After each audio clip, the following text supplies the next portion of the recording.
I wanted to talk today about communism and the theory of communism, as proposed by Marx and Engels in 1848, is that the state becomes abolished by a violent revolution from below, from the proletariat or the working class.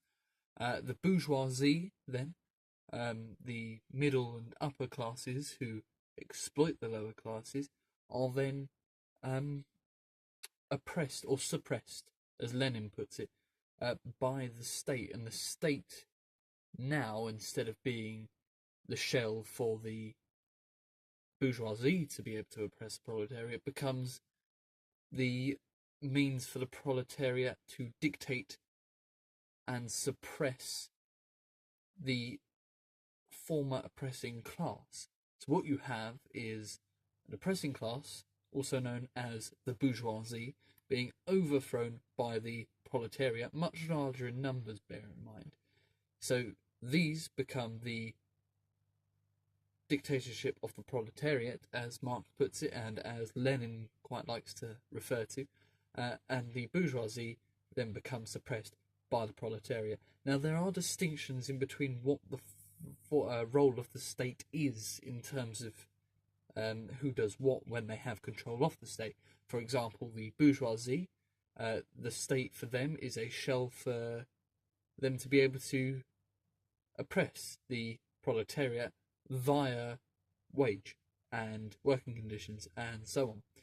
Whereas if you switch them over, so now you've got the bourgeoisie being suppressed, not oppressed, by the proletariat, you have the state as a means for the proletariat to put across their ideas, to redistribute what they want to do.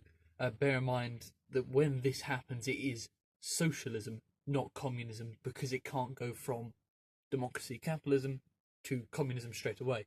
It doesn't work. You have to have socialism in between as a sort of road. So you go from capitalism, imperialism, corporatism, all that sort of wage, money-driven stuff, to socialism when the proletariat come in, and eventual communism. Never happened, but that is a theory as it goes when proposed. You do have a couple of questions raised by this, such as socialist countries nowadays. Welfare state is also proposed as socialist. Lenin puts it as they are petty bourgeoisie. They are people who use the state to get into power, put a few things forward, and then become detached from their original cause as revolutionary leaders, as Lenin puts it. Bear in mind, I'm referring to Lenin quite a bit. I'm literally making this video because I have started reading State and Revolution. This is purely for my benefit of knowledge recounts. I'm not advocating for communism. I'm not saying don't follow communism. I'm literally just putting my knowledge across in terms of a video. Whether you like it or not, your choice.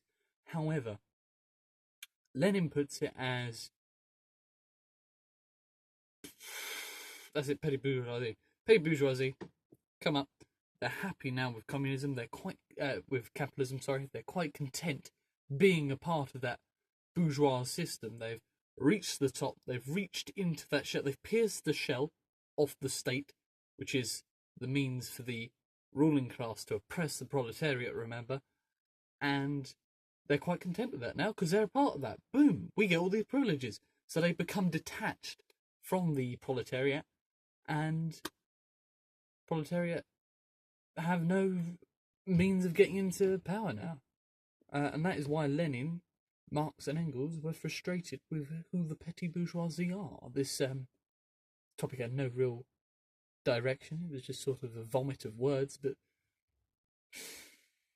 petty bourgeoisie and the state and the role for you.